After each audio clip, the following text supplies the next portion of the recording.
Virgil van Phillips, Nathanieldini, Fabinho, the best player in the world in Sadio Mane, the greatest right winger to grade the Premier League in recent history in Mohamed Salah, Jurgen Klopp, the greatest manager in world football. Finally, after the sheer shit of everything that we have had to endure this season as Liverpool fans, and I am speaking to my Reds, because we haven't won for a while. So, to all of my haters in the comments, welcome to James Redmond TV. Smash a like or a dislike. Subscribe if you so wish, but that's up to you. Because regardless whether you like this video or not, regardless whether you subscribe to this video or not, regardless whether you like me or not, regardless whether you like Virgil van Phillips or not, or the fact that I call him Virgil van Phillips, with all due respect, shout out to your damn selves and thank you for being here. But it doesn't change the fact that Liverpool Football Club, the kings of two-legged football, are very much going to the quarterfinals of the Champions League. I was nearly crying after the game, simply due to the fact that not only did we win, not only did we defend superbly, yes, we missed a lot of open goals. If we're going to get the negatives out the way, we need to talk about them open goals. Jota should have scored, a few other players should have scored. But based on actually playing, build-up play, which I've been mentioning, if we get Fabinho back in there, has been much better today. It's safe to say, as a matter of fact, this could be one of the best games we've played all season. And I'm putting that with the games that we played in the first half of the season. I also do get Leipzig. We're kind of going for the game today to some extent, because I felt like at times they just couldn't handle us. They were trying to go for it, but they couldn't. We defended superbly today as a unit. Of course, you've got to talk about Nat Phillips. Shout out to my boy Ozan Kabak. 2 stellar Champions League performances now. Unbelievable.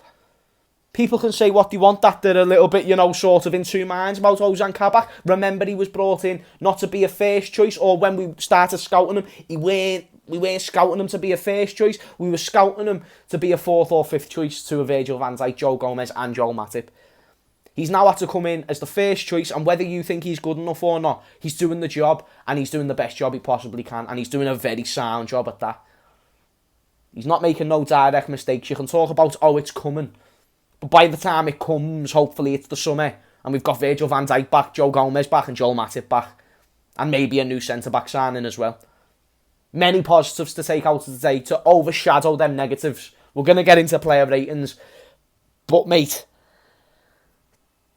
going into this game, I literally celebrated the fact Fabinho was playing centre midfield. If you go on Rance's stream, because that's where I found out Fabinho was going to be back in midfield and he was back into the team, I celebrated. Imagine celebrating someone who's been playing in the team all season, but literally moving them slightly higher up the pitch makes me celebrate before a ball has even been kicked. Like, I'm sorry, mate, it just shows that he's not just a great centre-back, he's not just a great defensive midfielder, he is a fucking phenomenal footballer, and at defensive football, he's brilliant, passing-wise, he's world-class. And the freedom that he gave to the other midfielders and the confidence he gave to the centre-backs behind him just can't go unnoticed today. It's going to be interesting to see who I choose for the man of the match. I usually tend to go a little bit wild for player ratings, but fuck it, make sure you crack open a drink. I'm going to get a strongbow. I don't know if you like strongbows or not, but fucking hell, mate, this is James Redmond TV and we are a family.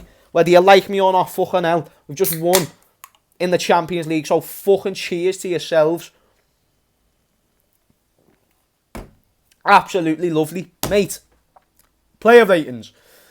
Alisson actually made a very good save in the first half, that if they scored, the direction of the game could have went very different. They needed to score 3 if we scored 1, but at that point we hadn't scored a goal, so if they did score, like I said, it's kind of changing everything about what can happen in that game, and it gives them a different confidence going forward, and it puts more pressure on Liverpool, so great save for Alisson there. Other than that, he didn't have to do a hell of a lot. There was one moment where he came out, he dived out the box, and he just about missed the ball for a cross. Other than that, perfect performance. I'm more than happy to give Alisson an 8. No doubt about it. Unbelievable. Best goalkeeper in the world. Haters will say he made a few mistakes. That's my opinion. If you're on James Redmond TV, you're more than welcome to disagree, mate. That's absolutely fine. Do it in the comments down below. Left back, Robertson.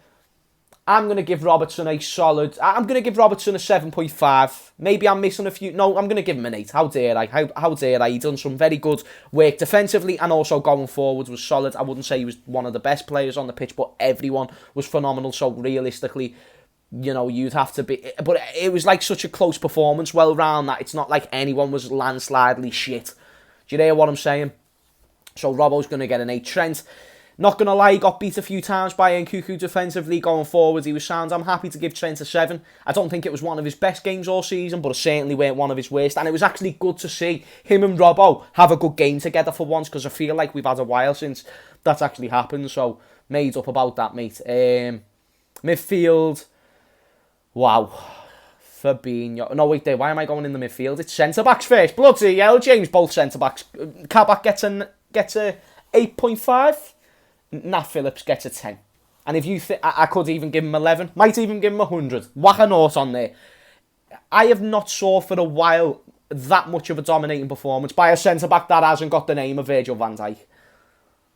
Other teams and whatnot, I've watched it for Ruben Diaz and Stones, a City, of course. I'm talking for my team, I'm talking for Liverpool. I haven't saw a centre-back performance like that for a good while.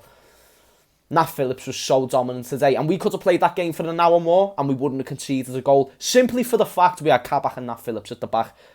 So that's why Nat Phillips gets a 10 and that's why Kabak gets a 9. But let's not ignore the presence, the return of midfield Fabinho.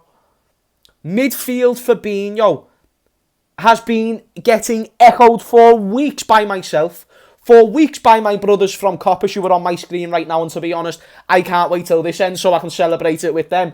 Go check out their channel if you haven't already. Vibes, mate. Vibes.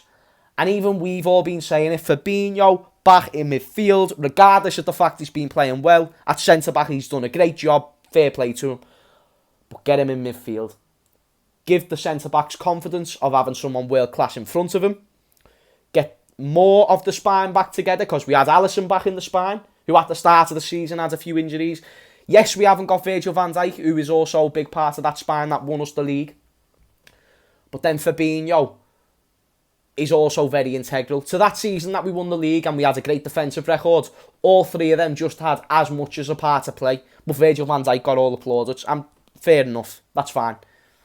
But Fabinho and Alisson in this instance can't go under the radar. And when you've got two of the three players, the three most important players of your spine, it creates a different realm for the team. It really, really does. Build-up play was fantastic. We actually scored open play goals. Again, you can contribute that to Leipzig being a little bit open for the fact they needed to score. But at the same time, I'm sorry, I'm just not taking anything away from my team. I felt we were just that good. It weren't the same as last week. Last week, Leipzig made mistakes that led to our goals. This week, we absolutely dominated. We actually played like typical Barcelona. Not Barcelona right now, who got knocked out. Typical, you know, what you'd usually compare to Barcelona football, that was that. Tiki-taka, passes was on point. The only thing that you can say that was off today was the finishing. But Fabinho, the confidence he gives to the players around him is unmatched, and it can't go unnoticed. He gets a 10. So him and Nat Phillips kind of joint man of the match type of thing. Midfield, Thiago, oh my goodness, Thiago. This is why we... Do you know... See, I went on to Rance's show earlier. Shout out to my brother Rance. Fucking hell, got me this mic and everything, mate. Absolute legend. And he said to me a few months ago, Liverpool are now on the other side of that hill of being done. I think now it's evident, with certain decisions from Klopp, with certain injuries, and with certain factors, that having Fabinho missing from that midfield, and Henderson, with all due respect, he's been having a good chunk of time out. We now realise what the problem always was. And it was right underneath Klopp's nose. Fabinho just had to play CDM. And I'm not saying that we're going to go and win every single game between now and the end of the season, but the chances have just gone from here to here. I still don't think we're going to get top 4. I think if we keep playing like that, we can get top 6. Again, I might be getting ahead of myself, and I don't think we will finish top 6. But I'm saying, if I see another convincing enough performance against Wolves, why not? Why not? And to people saying we can't win the Champions League, it's very unlikely, but it's not impossible. It's really not. And that performance proved it tonight. People can say Leipzig are a shit team. People can say you should have beat them. We shouldn't be beating no one in this form. We should have beat Burnley. We should have beat Brighton. We didn't, because we weren't in the right state in them games. We never made the right selection in them games. We never made the right choices, and individuals made the wrong mistakes. Whereas today, it was the complete opposite. And it weren't a good day. It weren't just one of them where the players just turned up. It was genuinely with the changes that have been made to the squad and the tactics of the manager. Fair play to Jurgen. Can't wait to give him his rating. Thiago, unbelievable. 9 out of 10. Class. Gini will get the same. Dictated the game. Retained the ball as well as he always does.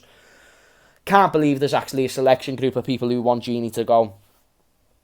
And it's devastating that he is most likely going to go. But today, he captained that side to victory. And fuck me, from minute 1 to minute 90, he was the engine that he always is. And that is why I will forever love Gini Wijnaldum. There's just no doubt about it, mate. He's absolutely just fucking class. And whatever club does get him for free, fair play to you, because you're getting a hell of a player. And you can hear that from me for free. So, they both get a 9. Fabinho gets a 10. Front 3, Salah, Mane and Jota. Jota gets a 7, because I actually thought he had a good game, but I'm sorry.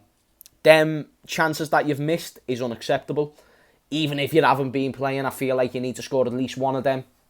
And over time, I feel like that will go in the back of the net, but it shows all the more that we can't ignore the fact we need a proper striker at the club. Because it doesn't surprise me if Firmino even misses them. I can't believe I'm saying that, because these are professional footballers, but it is what it is. Mistakes can happen. And Jota, like I said, still has a good game, so I'm not going to shit on him too much. Salah got the goal, also missed a very open chance and missed a few good chances today, Mo Salah, but still got the goal, had a good game overall. Going to get an 8 out of 10.